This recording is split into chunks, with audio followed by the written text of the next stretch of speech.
সন্ধ্যার পর সাতক্ষীরা সদর উপজেলার ১৪টি ইউনিয়নের গুরুত্বপূর্ণ অনেক এলাকা যেন ডুবে যায় ঘোর অন্ধকারে।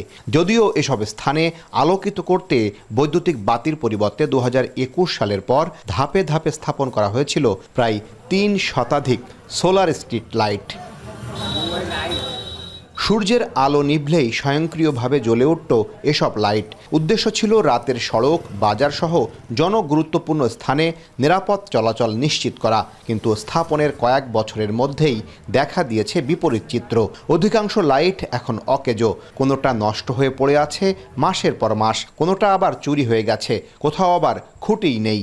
বাচ্চা কাচ্চা নিয়ে সমস্যা হয়, পড়তে যায় রাত্রে প্রাইভেট, তারা ঠিক মতো যেতে পারে না। লাখ লাখ টাকা খরচ করে এই লাইটটা দেওয়া, ওই টেমি জ্বলে একটুখানি করে, আর বৃষ্টি হলে মেঘ হলে তো আর মোটেই জ্বলে না। সরকার যে লাইটটা আমাদের এই গলির জন্য দেশে, এই লাইটটা কোনো কাজের না, একটুখানি করে জ্বলি পারে ধূপ করে লিভে যায়।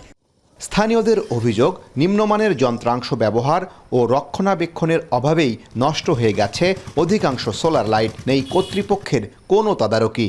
এখন ৪-৫টা স্ট্রিট লাইট আছে, তার ভিতরে একটা চালু আছে, বাকিগুলো সব নষ্ট হয়ে গেছে। সন্ধ্যার পরে আলো থাকে না এখানে। রাত যত গভীরের দিকে যায় তখনই দেখা যায় আস্তে আস্তে লাইটের যে আলোটা আস্তে আস্তে কমে যায়। উপজেলা প্রশাসন থেকে যেসব স্থানে লাইট নষ্ট বা চুরি হয়েছে সেগুলোর তালিকা করা হচ্ছে। দ্রুত সংস্কার ও প্রতিস্থাপনের উদ্যোগ নেওয়া হবে বলে জানালেন সদর উপজেলা নির্বাহী কর্মকর্তা। বিগত ৪ বছর ধরে এখানে আমরা মেরামত বা নতুন ইনস্টলেশনের জন্য আমরা আসলে কোনো ধরনের বরাদ্দ পাইনি। তো আমার কাছেও বিভিন্ন অভিযোগ আসছে, সেগুলো আমরা দেখছি এবং আমরা দ্রুত কর্তৃপক্ষকে অবহিত করেছি। আমরা আশা করছি যে ইনশাআল্লাহ দ্রুত এটা আমরা নিষ্পত্তি করতে পারবো। অন্ধকার নামলেই নিরাপত্তাহীনতায় ভুগতে হয় পথচারীদের। অনেকেই চলাফেরা বন্ধ করে দেন সন্ধ্যার পর। এমন পরিস্থিতিতে সড়কে ফের আলো ফেরাতে দ্রুত উদ্যোগ চাই এলাকাবাসী, যাতে রাতেও স্বস্তিতে চলাচল করতে পারেন সবাই।